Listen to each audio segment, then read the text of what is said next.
નમસ્કાર, આપ જોઈ રહ્યા છો મંતવ્ય ન્યૂઝ અને ગુજરાત એટ 7 સાથે હું છું આપની સાથે નંદની। સમાચારોની શરૂઆત કરીશું, જેમાં રાજ્યભરમાં હોલિકા દહનની શરૂઆત થઈ ગઈ છે। તો મહત્વપૂર્ણ સમાચાર સામે આવી રહ્યા છે। રાજ્યભરમાં ઠેર ઠેર હોલિકા દહન શરૂ થયું છે, જેમાં પાલજમાં ગુજરાતની સૌથી મોટી હોડી પ્રગટાવવામાં આવી છે। તો મહત્વપૂર્ણ સમાચાર, પાલજમાં 35 ફૂટ ઊંચી હોલિકા પ્રગટાવવામાં આવી છે। તો રાજ્યની સૌથી ઊંચી હોલિકા દહનનો પ્રારંભ થઈ ગયો છે। પાલજમાં જોવા મળી 700 વર્ષ જૂની પરંપરા, છેલ્લા 700 વર્ષથી અહીંયા સૌથી મોટી હોડી પ્રગટાવવામાં આવે છે। ભક્તોનું ઘોડાપૂર ઉમટી પડ્યું છે। તો રાજ્યમાં ઠેર ઠેર જગ્યાએ હોલિકા દહનની શરૂઆત થઈ ગઈ છે, ત્યારે ગાંધીનગરના પાલજમાં પણ હોલિકા દહન શરૂ થઈ ગયું છે અને ભક્તોનું ઘોડાપૂર ઉમટી આવ્યું છે। છેલ્લા 700 વર્ષથી આ પરંપરા જાળવી રાખવામાં આવી છે, જ્યારે પાલજમાં 35 ફૂટ ઊંચી હોલિકા પ્રગટાવવામાં આવી છે। તો ગાંધીનગર ખાતેથી આ મહત્વપૂર્ણ સમાચાર સામે આવી રહ્યા છે। પાલજમાં 700 વર્ષ જૂની પરંપરા જોવા મળી છે। મોટી સંખ્યામાં ભક્તો ભેગા થયા છે, ભક્તોનું ઘોડાપૂર ઉમટી પડ્યું છે। તો રાજ્યની સૌથી ઊંચી આ હોલિકા દહનની શરૂઆત થઈ ગઈ છે। તો રાજ્યમાં ઠેર ઠેર જગ્યાએ હવે હોલિકા દહનની શરૂઆત થઈ ગઈ છે। અનેક જગ્યાએ હોલિકા દહનની શરૂઆત થઈ છે, જ્યારે પાલજમાં ગુજરાતની સૌથી મોટી હોડી પ્રગટાવવામાં આવી છે। સુરતમાં પણ વૈદિક હોડીને પ્રાગટ્ય કરવામાં આવ્યું છે। રાજ્યભરમાં હોલિકા દહન શરૂ થયું અને ભક્તોનું ઘોડાપૂર ઉમટી પડ્યું છે। રાજ્યભરમાં આજે હોળીના તહેવારની હર્ષોલ્લાસની સાથે ઉજવણી કરવામાં આવી રહી છે, જ્યારે ગુજરાતમાં આજે મોડી સાંજથી જ હોલિકા દહનની શરૂઆત થઈ ગઈ છે। જ્યારે ગાંધીનગરના પાલજ ગામે પણ સૌથી ઊંચી હોલિકા દહન જે છે તેને પ્રગટાવવામાં આવી છે। હોલિકા દહનની શરૂઆત થઈ ગઈ। પાલજમાં ગુજરાતની સૌથી મોટી હોડી પ્રગટાવવામાં આવી છે। 700 વર્ષ જૂની પરંપરા અનુસાર ગુજરાતની સૌથી મોટી હોડી પ્રગટાવવાની તૈયારીઓ પણ કરી દેવામાં આવી હતી। તે બાદ હોલિકા દહન કરવામાં આવ્યું છે। ભક્તોનું ઘોડાપૂર ઉમટી પડ્યું છે, ત્યારે પાલજમાં રાજ્યની સૌથી મોટી હોલિકા દહનની નગરજનો પ્રદક્ષિણા ફરી રહ્યા છે, ત્યારે ભક્તોનું ઘોડાપૂર પણ ઉમટી આવ્યું છે। જ્યારે રાજ્યમાં અનેક જગ્યાએ હોલિકા દહનની શરૂઆત થઈ છે, જ્યારે પાલજમાં ગુજરાતની સૌથી મોટી હોડી પ્રગટાવવામાં આવી છે। જ્યારે હોળીના તહેવારની હર્ષોલ્લાસની સાથે ગુજરાત રાજ્યમાં ઉજવણી કરવામાં આવી રહી છે, જ્યારે ગુજરાતમાં સૌથી મોટી આ હોલિકા દહન કરવામાં આવ્યું છે, જ્યારે પાલજમાં 700 વર્ષ જૂની પરંપરા જોવા મળી છે। ભક્તોનું ઘોડાપૂર ઉમટી પડ્યું છે। મોટી સંખ્યામાં ભક્તો હવે આ હોલિકા દહન જે કરવામાં આવી રહ્યું છે તેની આસપાસ ફરી રહ્યા છે, પ્રદક્ષિણા કરી રહ્યા છે અને પાલજ ખાતે રાજ્યભરની સૌથી ઊંચી આ હોલિકા જે છે હવે તેની પ્રગટાવવામાં આવી છે, જ્યારે પાલજમાં ગુજરાતની સૌથી મોટી હોડી પ્રગટાવવામાં આવી છે। રાજ્યમાં આજે હોળી પર્વની હર્ષોલ્લાસની સાથે ઉજવણી કરવામાં આવી રહી છે। અનેક જગ્યાએ હોલિકા દહન કરવામાં આવ્યું છે, હોળી પ્રગટાવવામાં આવી છે। જ્યારે 700 વર્ષ જૂની પરંપરા પાલજ ખાતે જોવા મળી છે, જ્યારે ભક્તોનું ઘોડાપૂર પણ ઉમટી પડ્યું છે। મોટી સંખ્યામાં જે ભક્તો છે તે ઉમટી આવ્યા છે। સમગ્ર વિડીયો પણ સામે આવ્યા છે, વિઝ્યુઅલ પણ સામે આવ્યા છે, જેમાં 35 ફૂટ ઊંચી આ હોડી પ્રગટાવવામાં આવી છે। મહાકાળી માતાના પૂજનની સાથે જ 35 ફૂટ જેટલી ઊંચી હોડી પ્રગટાવવામાં આવી છે, જેના દર્શન કરવા માટે મોટી સંખ્યામાં શ્રદ્ધાળુઓ ઉમટી પડ્યા છે। જ્યારે અનેક હવે કાયદો અને વ્યવસ્થાની પરિસ્થિતિ જળવાઈ રહે તે માટે પોલીસનો ચુસ્ત બંદોબસ્ત પણ જોવા મળી રહ્યો છે અને આ સમગ્ર જે વિડીયો છે આપ ટીવી સ્ક્રીન પર જોઈ શકો છો, કેટલી મોટી સંખ્યામાં લોકો ઉપસ્થિત જોવા મળી રહ્યા છે। આસપાસના ગામોના લોકો પણ હોલિકા ઇઝરાયલ, અમેરિકા અને ઈરાનના યુદ્ધની સીધી અસર વૈશ્વિક બજાર પર જોવા મળી રહી છે। મધ્ય પૂર્વમાં વધતા તણાવને કારણે સોના અને ચાંદીના ભાવમાં ફરી એકવાર ઉછાળો જોવા મળ્યો છે।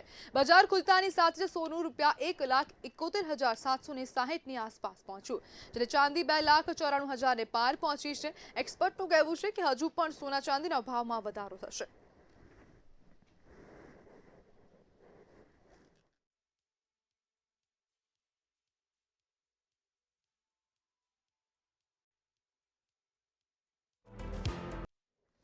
ઈરાન અને ઇઝરાયલ વચ્ચે ચાલી રહેલા તીવ્ર સંઘર્ષની અસર વૈશ્વિક વેપાર પર સ્પષ્ટ દેખાઈ રહી છે. રેડ સી અને સ્ટ્રેટ ઓફ હોર્મુઝ જેવા જળમાર્ગોમાં અસ્થિરતા વધતા શિપિંગ ખર્ચમાં 15 થી 20% વધારો અને ડિલિવરીમાં 15-20 દિવસનો વિલંબ નોંધાઈ શકે છે. તેનો સીધો પ્રભાવ રાજકોટના એમએસએમઈ ઉદ્યોગો પર પડી રહ્યો છે. Engineering goods, auto parts, jewellery અને સિરામિક્સના નિકાસકારોને ઓર્ડર રદ થવાની અને ઇન્સ્યોરન્સ પ્રીમિયમ વધવાની ચિંતા છે. તેલના વધતા ભાવોને કારણે ઇનપુટ કોસ્ટ વધી રહી છે, જેના કારણે ઉદ્યોગોને નફાકારકતા પર દબાણ વધ્યું છે.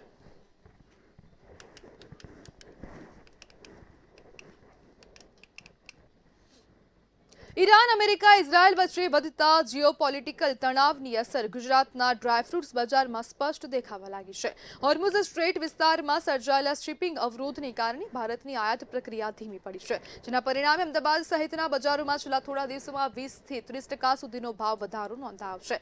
ભારત દર વર્ષે અંદાજે $4.5 અબજ ડ્રાયફ્રૂટ્સ આયાત કરે છે. પિસ્તા, મામરા, બદામ, અંજીર, ખુબાની અને ખજૂર જેવા ઉત્પાદનોમાં ઈરાન, અફઘાનિસ્તાન અને ગલ્ફ દેશોનો મોટો હિસ્સો છે. ખાસ કરીને પ્રીમિયમ પિસ્તા અને મામરા બદામ માટે ઈરાન પર ભારતનો મોટો આધાર છે. મેરીટાઈમ સર્ક્યુલેશન મુજબ હોર્મુઝ વિસ્તારમાં શિપિંગ ગતિવિધિ નોંધપાત્ર રીતે ધીમી પડી ગઈ છે.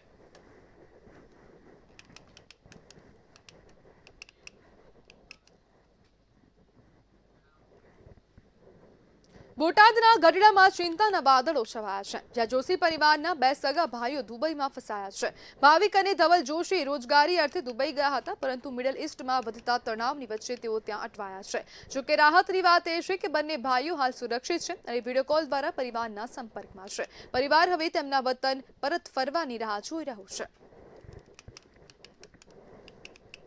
અમારે વિડીયો કોલમાં વાત ચાલુ છે. કીધું મમ્મી કે તકલીફ જેવી છે ને ચિંતા કરતા નહીં. કેટલા સમયથી બે દીકરાઓ ત્યાં છે? શું કરે છે?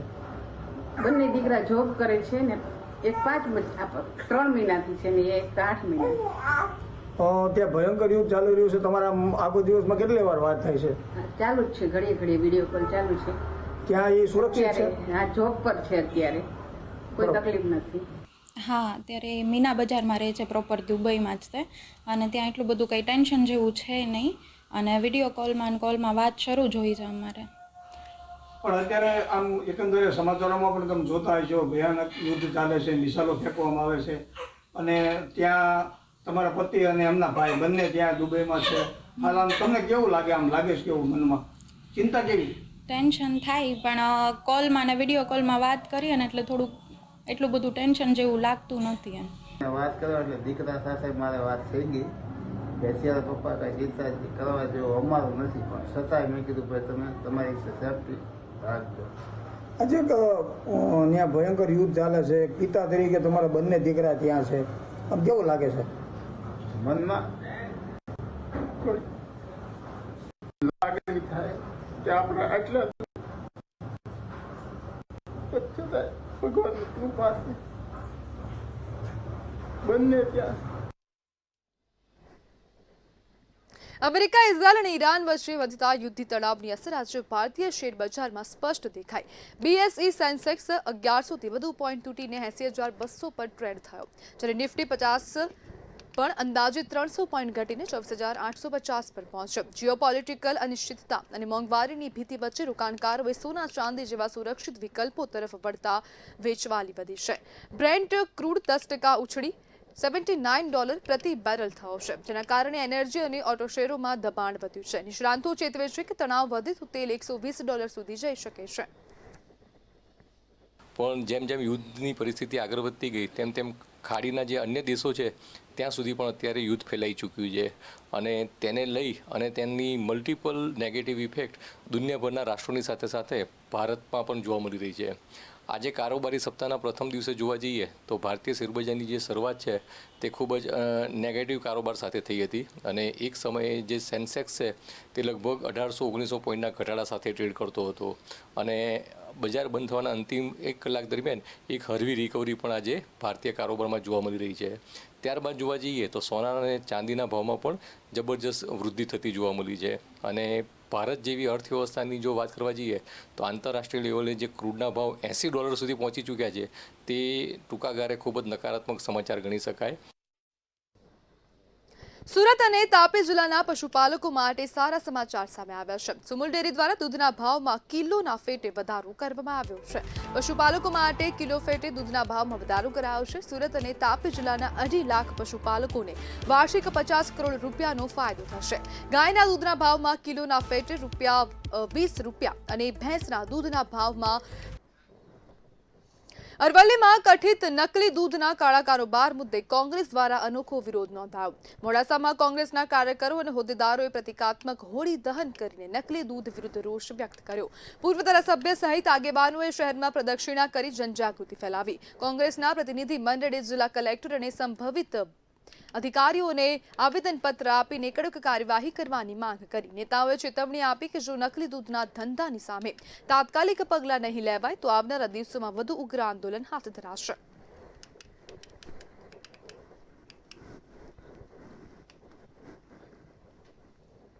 બરોડા ડેરીની ચૂંટણીને મામલે રાજકારણમાં ગરમાવો જોવા મળી રહ્યો છે. કુલ 13 બેઠકો સામે ચૂંટણી જાહેર કરવામાં આવી હતી, જેમાંથી 6 બેઠકો બિનહરીફ થઈ છે. વર્તમાન પ્રમુખ દિનુ મામા, ઉપપ્રમુખ જીબી સોલંકી, કૃપાલસિંહ, સંગ્રામ રાઠવા, રમેશ વારિયા અને રાજુ અલવા બિનહરીફ જાહેર થયા છે. પરંતુ ચૂંટણી વિભાગ દ્વારા સત્તાવાર જાહેરાત હજુ બાકી છે. બહુ બૂમાબૂમ કરવાવાળા અત્યારે શાંતિથી હોઈ ગયા છે. કદાચ ચૂંટણી થઈ હોત તો 18 તારીખે કંઈ લાંબો ફરક પડવાનો નહોતો, પણ ખોટું કરે ને એને રિઝલ્ટ ખોટું જ આવે. 5 બેઠકો 6 બેઠક બિનહરીફ છે. ભરૂચની સાયકા જીઆઈડીસીમાં ઇકોફાઇન કલર કેમ્પ કંપનીની જો હુકમી સામે આવી છે. કંપની દ્વારા જીપીસીબીના નિયમોના ધજાગરા ઉડાવી કેમિકલયુક્ત ઝેરી પાણી ખુલ્લેઆમ વરસાદી કાંસમાં ઠાલવવામાં આવ્યું. આ કૃત્યથી પશુઓ અને માનવ જીવન પર મોટું જોખમ તોડાઈ રહ્યું છે. જોકે ટીમ પહોંચે તે પહેલા પુરાવા છુપાવવાનો પ્રયાસ પણ કરાયો હતો. હવે જોવાનું એ રહેશે કે તંત્ર આ કંપનીની સામે કેવી કડક કાર્યવાહી કરે છે.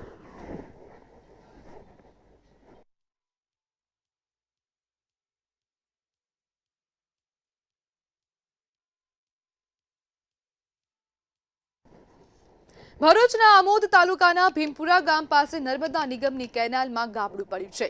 1 વર્ષ પૂર્વે રિપેરિંગ કર્યા બાદ પણ ગાબડું પડતા ભ્રષ્ટાચાર થયા હોવાના આક્ષેપ કર્યા છે. કેનાલમાં ગાબડું પડતા હજારો લીટર પાણીનો વેડફાટ થઈ રહ્યો છે. વહેલી તકે નહેરની કામગીરી નહીં કરાય તો આમોદ કોંગ્રેસ પાર્ટીએ ખેડૂતોને સાથે રાખી નિગમની ઓફિસને તાળાબંધી કરવાની ચીમકી ઉચ્ચારી છે. સમારકામ નર્મદા નિગમની ઓફિસે રજૂઆત કરવાથી એ સમારકામ કરવામાં આવ્યું હતું. ત્યારબાદ 1 વર્ષ બાદ આ કેનલમાં પાણીનું આવરણ થઈ રહ્યું છે અને આપ જોઈ શકો છો 1 વર્ષ પછી આ કેનલમાં પાણી આવ્યું તો પણ આ ભ્રષ્ટાચારના પાપે આ 1,000 લાખો ક્યુસેક પાણી વેડફાટ થઈ રહ્યો છે અને અત્યારે ખેડૂતોનો મહામૂલો પાક ઊભો છે અને ખેડૂતોને પાણીની સતત જરૂરિયાત હોવાને કારણે ખેડૂતોને નુકસાન જઈ રહ્યું છે.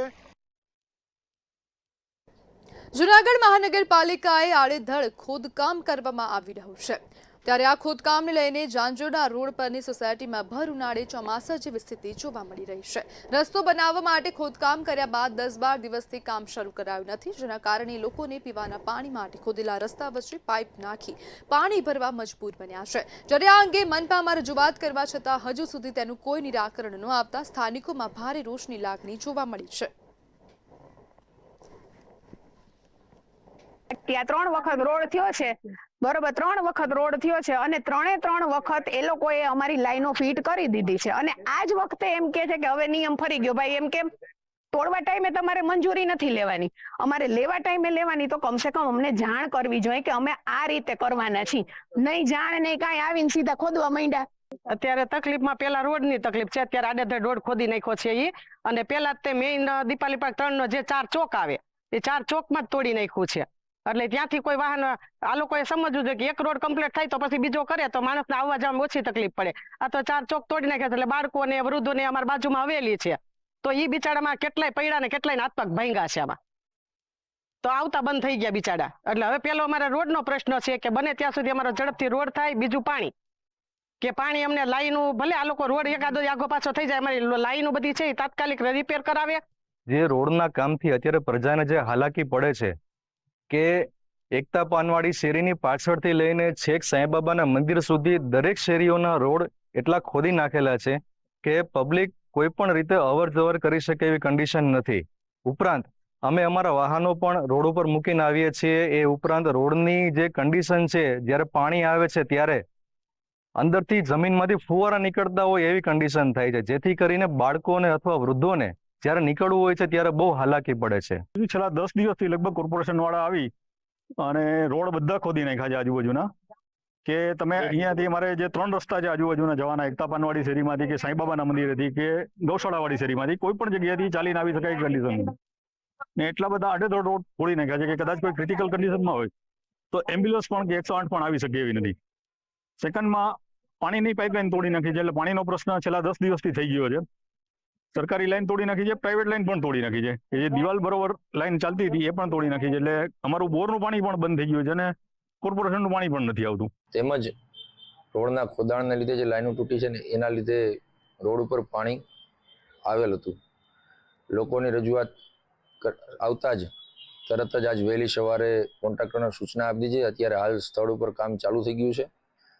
આ રોડ વોલ ટુ વોલ હોવાને કારણે એક ઘરથી સામેના ઘર સુધી જે આડો રોડ ખોદ્યો છે એ વોલ ટુ વોલ ખોદવામાં આવેલ છે અને આ રોડની બંને બાજુ બ્લોક આવવાના છે. એટલે અત્યારે ખોદાણ પણ પૂરા રોડમાં 1.5 ફૂટનું કરેલ છે, એના હિસાબે આ લાઈનો તૂટેલ હતી. વડોદરામાં સિનિયર સિટીઝનનો મોબાઈલ ઝૂંટવી લેવાની ઘટના સામે આવી હતી. ત્યારે ગોત્રીબાસના રોડ પર 71 વર્ષીય વૃદ્ધ ફોન પર વાત કરતા હતા ત્યારે રિક્ષામાંથી નીચે ઉતર્યા હતા. ત્યારે રિક્ષા ચાલકે તેમનો મોબાઈલ ઝૂંટવી લીધો અને ફરાર થયો હતો. જ્યારે આ બનાવ અંગે ફરિયાદ નોંધાતા ક્રાઇમ બ્રાન્ચે તપાસ હાથ ધરી હતી અને તપાસ દરમિયાન આરોપી અરબાઝ ખાન ઉર્ફે બક્કલ પઠાણને પાણીગેટ વિસ્તારમાંથી ઝડપી પાડવામાં આવ્યો હતો. પોલીસે તેની પાસેથી ઝૂંટવાયેલો મોબાઈલ અને ગુનામાં વપરાયેલ રિક્ષા કબજે કરી છે.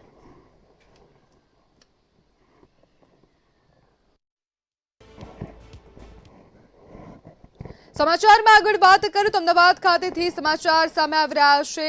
ધૂળેટીના પર્વને લઈને અમદાવાદ મ્યુનિસિપલ કોર્પોરેશન દ્વારા નિર્ણય કરવામાં આવ્યો છે. મહત્વપૂર્ણ સમાચાર, 4 માર્ચે ગાર્ડન અને અટલ બ્રિજ બંધ રહેશે. તો એમસી દ્વારા મહત્વપૂર્ણ નિર્ણય લેવામાં આવ્યો છે. SRDCL હેઠળ આવેલ તમામ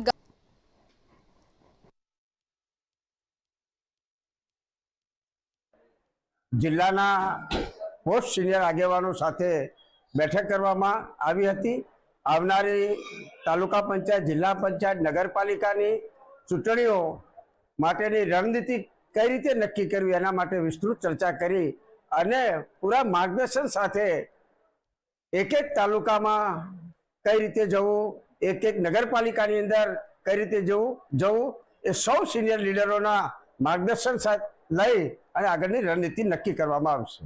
ખાસ આવતી સ્થાનિક સ્વરાજ્યની ચૂંટણીને સંદર્ભે આ મિટિંગ બોલાવવામાં આવેલ, જેમાં સ્થાનિક સ્વરાજ્યની ચૂંટણીની અંદર મેનિફેસ્ટો તાલુકા પંચાયત કે દરેક તાલુકામાં, નગરપાલિકા અને જિલ્લા પંચાયતમાં મેનિફેસ્ટો તૈયાર કરવો, ઉમેદવારોની તૈયારી કરવી, દરેક તાલુકાએ અને જિલ્લાએ સંકલન કરી ઉમેદવારોની પસંદગી પ્રક્રિયા કઈ રીતે કરવી અને જવાબદારી આવતા સમયની અંદર જિલ્લા પંચાયત, તાલુકા પંચાયતની અંદર જવાબદારીઓ વહેંચવા માટેની ચર્ચા વિચારણા કરવામાં આવી અને આ તમામ મુદ્દાએ ચર્ચા કરવામાં આવી છે. આજે સૌથી મોટો કોંગ્રેસ માટે આવનારી ચૂંટણીમાં મુદ્દો કયો હશે જેને લઈ અને કોંગ્રેસ પ્રજા પાસે જશે?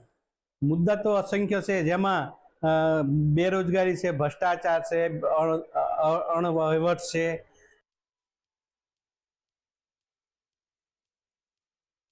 અનેક મુદ્દાઓ છે. તેમજ સ્થાનિક સ્વરાજ્યની ચૂંટણીની વાત કરવામાં આવે તો ધંધુકા તાલુકા, ધોલેરા તાલુકાને અતિવૃષ્ટિમાંથી સહાયમાંથી આપવામાં આવ્યો છે. તો નવસારી ખાતેથી સમાચાર સામે આવી રહ્યા છે. જિલ્લા ભાજપના રાજકારણમાં બદલાવ જોવા મળી રહ્યો છે. સમાચાર સામે આવી રહ્યા છે. નવસારી જિલ્લામાં ભાજપના રાજકારણમાં નવો વળાંક આવ્યો છે, જેમાં જલાલપુર ભાજપ સંગઠનના રાજીનામામાં હવે નવો વળાંક આવ્યો છે. ભાજપના હોદ્દેદારોના રાજીનામા ભાજપે સ્વીકાર્યા છે.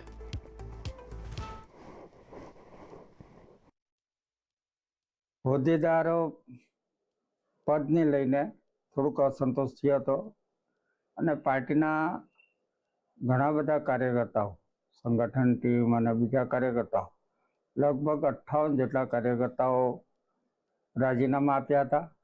અને એમાં જે રાજીનામાનો જે પત્ર આપ્યો હતો એમાં ચોખ્ખો સ્પષ્ટ એમનો ઉલ્લેખ કરેલો છે કે અમે અમારા પદ પરથી રાજીનામા આપીએ છીએ, પણ અમે ભારતીય જનતા પાર્ટીના કાર્યકર તરીકે અમારી કામગીરી હર હંમેશ ચાલુ હતી ને અમે હર હંમેશ ચાલુ રાખવાના છે.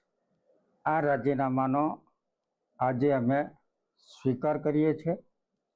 58 જેટલા જે રાજીનામા આપેલા હતા એમાં લગભગ 20 થી 25 જેટલા રાજીનામાઓ પાર્ટીના એમના પોતાના કાર્યકર્તાઓ જાતે જ આવીને અમારી પાસે પરત લઈ ગયા હતા. બાકી રહેતા લગભગ 32 થી 35 જેટલા કાર્યકર્તાઓના રાજીનામા એ અમારી પાસે અત્યારે છે. તો સુરેન્દ્રનગરથી સમાચાર સામે આવી રહ્યા છે. મહિલાએ આપઘાત કર્યો છે. તો આપઘાતના સમાચાર સામે આવી રહ્યા છે. સુરેન્દ્રનગર ખાતેથી મહિલાએ ટ્રેન નીચે પડતું મૂકીને મોતને દરેકને ખૂબ ખૂબ શુભેચ્છાઓ.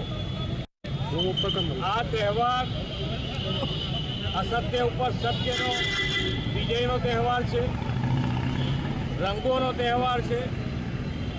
મતભેદો, રાગ દ્વેષ ભૂલીને એકબીજાને સ્નેહથી મળવાનો તહેવાર છે. અને આ તહેવાર આપણે ખૂબ સાથે મળીને રંગોત્સવથી ઉજવીએ.